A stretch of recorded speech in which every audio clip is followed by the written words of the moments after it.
Hi everyone, it's me, Erin. I am back again to share some more skills. I'm a marriage and family therapist and one of the founders at Ellie Family Services, and I've been trying to create some videos with some skills to help people get through this pandemic and being at home. One of the things I was asked for after our last video was skills that specifically relate to couples and partners at home. So without further ado, I will lean into, or we will go through 2 skills for couples. The first skill I call the I-we skill. So to help better explain this, when you can think about that pronoun chart that maybe you had in high school Spanish or something like that, where it would say I, we, you, you're plural, and they, them, he, she, whatever, all of that good stuff. I want you to pretend that the only stuff that exists is the stuff on the top, that I, we. And the way that this skill works is when engaging in conversation with your partner, instead of using the word you or he or she or they or them, I want you to look at using the word I and we. What happens when you use the word you especially is that people start to get defensive because they think you're criticizing them, which you probably are. But they're getting defensive, and so instead of listening, they're thinking about how they want to protect and defend themselves. And that truly is how like a fight gets started. You say something that's offensive, you say something in a way that somebody's defenses flare, and instead of them responding, they react. And this is it's a normal human thing. If somebody feels threatened or somebody feels like they're being attacked, they're going to protect themselves. But that's not how we want communication to go in couple relationships. So some examples here. So a bad example would be, you never take the trash out. It's your one chore. You are so frustrating, right? Valid complaint, just not the best way to communicate it with your partner. So a good way would be, I think we need to get better at taking out the trash. Can we talk about what solutions work better for us? It's very teaming. Okay. Another example might be, you never tell me what you're doing and when you're coming home.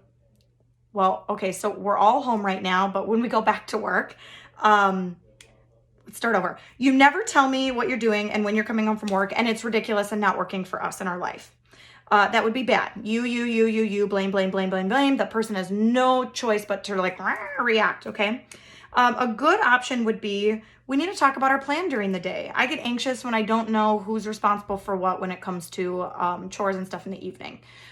Teaming. Let's talk about it. Let's do it together. Maybe this one's hits a little close to home right now. But a bad way of sharing some feelings might be, I am so frustrated when you sit on your rear and do nothing. Your laziness is gross. Well, like licking Cheeto fingers or something like that. Hey, no judgment, Cheeto fingers. Okay. A better way to say that might be, I feel frustrated. Okay, we need to talk about expectations for our days. I have a lot of ideas and would love for us to sit down and really talk about them. So really shifting the conversation can change the whole feel of how the communication is taking place between 2 people. Practice makes perfect. I'm not saying you're going to be perfect at this. It actually is a little bit hard to shift your mindset into I, we. Put notes, put reminders, hold each other accountable to it.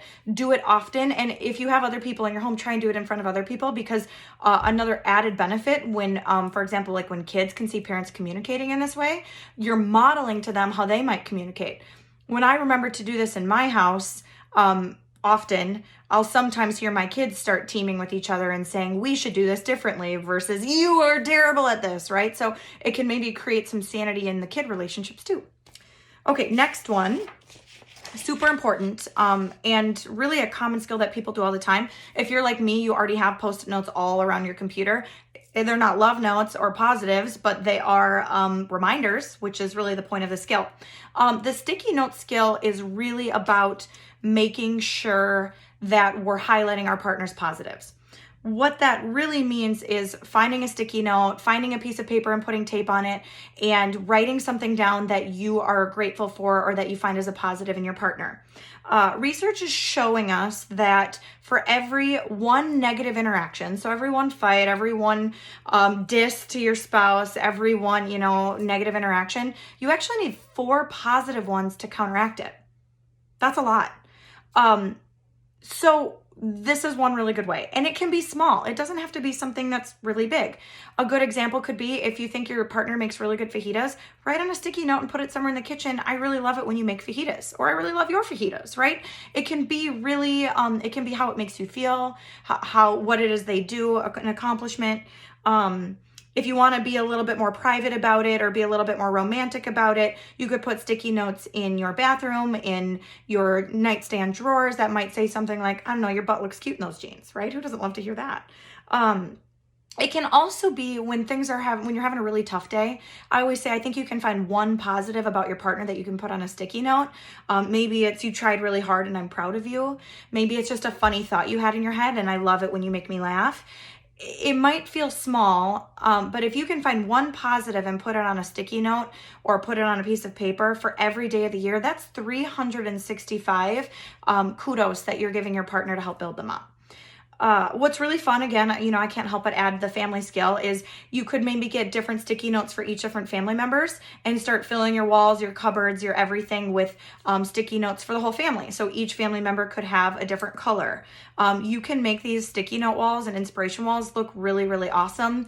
I know one year we did it and we filled our whole laundry room door with them, and it was just really cool. And I still have them all capped because they're just like little love notes and they're precious. So there's a couple of skills that you can do with your partners. I'm going to try and do these skills and give you guys little stuff to try every couple of days. Some of them are going to be more geared toward couples. Some of them are going to be also that you can use for couples and families, but we're in this together. We have to do this together. And I don't like some of the advice going around that this will either make you or break you. I think that this pandemic and being home together, it is what you want it to be, and it is what you want it to be for your relationship. And I think for me, it goes, what you put into it is what you get out of it. So hopefully these skills help. Thanks for listening.